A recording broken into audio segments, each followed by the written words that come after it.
تو یہ double standards آپ نے دیکھے، ایک جانب اسٹیٹمنٹس دی جاتی ہے جنگ بندی کی جائے جی، وہاں پہ یہ سب نہیں ہونا چاہیے، یہ نہیں ہونا چاہیے، لیکن جب قرارداد آتی ہے جس میں آپ نے اپنی سالیڈیرٹی شو کرنی ہوتی ہے، آپ کا ایک ووٹ بہت میٹر کرتا ہے، اس میں آپ اسٹیپ بیک کر جاتے ہیں۔ اسٹوڈیو میں ہمارے پینلسٹ بھی موجود ہیں، میاں حبیب اللہ بھی ساتھ موجود ہیں، سجاد صاحب بھی ساتھ موجود ہیں۔ حبیب اللہ صاحب آپ سے آغاز کرنا چاہوں گی، ابھی جو یہ سب سچویشن چل رہی ہے اور غضنفر صاحب نے بہت اچھا ایلیبوریٹ کیا جو اس کا پاسٹ ہے، جو یعنی اس کی روٹ کیا ہے، روٹ کاز انہوں نے بتائی ہے۔ ابھی دیکھیے کہ جو ہمارے یہ بائیڈن صاحب ہیں، رشی سناک صاحب ہیں، وہ ان کے ساتھ سالیڈیرٹی شو کر رہے ہیں۔ سر ہماری مسلم امہ کدھر ہے؟ اتنی بڑی تعداد میں ممالک OIC جو اتنے برسوں سے موجود ہے، انہی سچویشنز کو ہینڈل کرنے کے لیے بنایا جاتا ہے نا یہ اتحاد، جب آپ کے فلسطینیوں پر جو مظالم اٹھائے جا رہے ہیں، کہاں ہیں وہ مسلم امہ اور کیوں وہ نہیں بول پا رہے ہیں؟ کیوں جا کے سالیڈیرٹی شو نہیں کرے؟ وجہ کیا ہے؟ OIC جو ہے نا اب OI بس رہ گئی ہے C، ٹھیک ہے، وہ ویسے اس کا وجود مجھے کہیں نظر نہیں آتا، کیونکہ اصل میں یہ ہوتا ہے کہ آپ کے کردار سے، آپ کے عمل سے پتہ چلتا ہے کہ آپ میں کتنی ہمت ہے، کتنی طاقت ہے، کتنے آپ اثر و رسوخ رکھتے ہیں۔ تو مسلم امہ جو ہے نا تقسیم ہے، اور اس کو انٹرنیشنلی جو ہے جتنے اسلامی ممالک تھے ان کو تقسیم کر کے رکھ دیا گیا۔ اس ریزن یہ ہے کہ ہماری کمزوریاں، ہمیں فرقوں میں تقسیم کیا گیا، مذہب میں مختلف جو ہے تعصبات پیدا کر کے تقسیم کیا گیا، ہمیں آپس میں لڑایا گیا، پھر اس کے بعد فنانشلی طور پر جو ہے وہ ہمیں ہائی جیک کیا گیا، ہمیں مختلف طریقوں سے۔ حبیب اللہ صاحب کل بھی OIC کا اجلاس ہوا ہے، آپ نے شاید دیکھا، اور اس کے بعد متفقہ طور پر جو اسٹیٹمنٹ ہمارے سامنے ہے، بڑی ایکسپیکٹیشن تھی کہ کوئی بڑا بیان سامنے آئے گا، بیان سامنے آتا ہے۔ OIC نے غزہ کے اسپتال پر اسرائیلی حملے کو منظم ریاستی دہشت گردی قرار دے دیا، یہ تو سب کو پتہ ہے۔ دیکھیں یہ خالی باتیں ہیں، یہ دیکھیں نا عملی طور پر جن لوگوں نے کچھ کرنا ہوتا ہے نا، طاقتوں کی اپنے اصول ہوتے ہیں اور ان کے اپنے سیٹ بیک ہوتے ہیں، ان کے اپنے رولز اینڈ ریگولیشن ہوتے ہیں، اور وہ ان کا ایکٹ ہوتا ہے کہ وہ کیا کرتے ہیں۔ امریکہ نے کچھ کرنا تھا نا، فوری طور پر ایک امریکی بحری بیڑا انہوں نے بھجوا دیا، ساتھ جنگی جہاز بھجوا دیا، ایمونیشن بھجوا دیا، برطانیہ نے بھجوا دیا، تو انہوں نے عملی طور پر کر کے دکھایا، اور یہ طاقت ہوتی ہے۔ سر مسلم امہ سے زیادہ تو رشیا اس پر بول رہا ہے، بالکل ایگزیکٹلی، میں آپ کو بتاؤں یہ تیسری جنگ عظیم کی طرف جا رہا تھا سارا کام، لیکن اگر اس کو روکنا ہے تو رشیا نے روکنا ہے، اور رشیا روکتا ہے، اور مسلم امہ سے زیادہ سب سے رول جو میں سمجھتا ہوں وہ رشیا کا ہے۔ سب دیکھیں مسلم امہ جو ہے نا مجھے کہیں نظر نہیں آتی، اس وقت مسلم امہ کا جو لیڈنگ رول ہے نا وہ رشیا ادا کر رہا ہے۔ اس نے جو امریکہ کو دھمکی دی ہے نا کہ اگر تم نے یہاں مداخلت کی تو پھر ہم بھی جو ہے ایٹم بم کے ذریعے سے ہم بھی مداخلت کریں گے، اور اس کی وجہ سے آج جو دھڑا دھڑ وہاں بھاگے جا رہے ہیں نا، اور یہ جو کہہ رہے ہیں کہ ہم دوبارہ جو ہے وہ شاید ان کو اتنے ظلم اور بربریت کی وجہ سے آنکھیں کھل گئی ہیں جو بائیڈن کی اور اقوام عالم کی اور برطانیہ کی، فرانس کی، یہ آنکھیں نہیں کھلی، یہ رشیا کی دھمکی کارگر ثابت ہوئی ہے۔ ویری امپورٹنٹ پوائنٹ آپ نے رشیا کا ذکر کیا، تو رشیا کی بات ہی کرتے ہیں اور شامل کرتے ہیں گفتگو کے اندر سجاد صاحب کو۔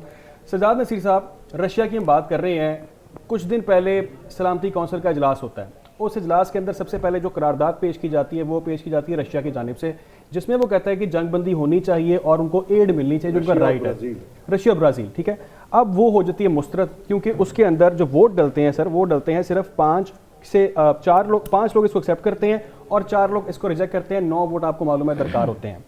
اس پر امریکہ بھی اس کو ڈیفیوز کرتا ہے، ریجیکٹ کرتا ہے۔ اب دوبارہ یہ اجلاس جو ہوا، UN سیکیورٹی کاؤنسل کا اجلاس ہوا، اس کے اندر پھر سے برازیل نے یہ قرارداد پیش کی اور اس پر ووٹ ہم نے بھی ناظرین کو بتایا کہ 12 ووٹ اس میں ملتے ہیں، لیکن امریکہ اس کو ویٹو کر دیتا ہے۔ صحیح۔ اب یہ وہ امریکہ ہے جو مگرمچھ کے آنسو بھی بہا رہا ہے کہ ہم تو جنگ بندی نہیں، ہم جنگ بندی چاہتے ہیں، ہم چاہتے ہیں یہ قتل و غارت بند ہو جائے، دوسری جانب جب اس کے اوپر پریکٹیکل گراؤنڈ لیول پر چیز ہوتی ہے اس کو وہ آ کے یہ کر دیتا ہے۔ تو سر یہ کیا دوہرا معیار ہے؟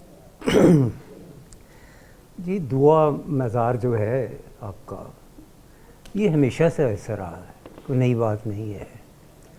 آپ گو بیک ان ہسٹری، میں ہسٹری میں جاتا نہیں ہوں، لیکن اگر آپ سرابات لے لیں اور اس سے پہلے کینیڈی لے لیں، کرٹ لے لیں، نسمن لے لیں، نکسن، بش اور کیرولاٹ، یہ سارے کے سارے جتنے ہیں، یہ سارے کے سارے ہمیشہ ہی اس وقت سپورٹ کرتا رہا ہے، ہمیشہ سے آج تک،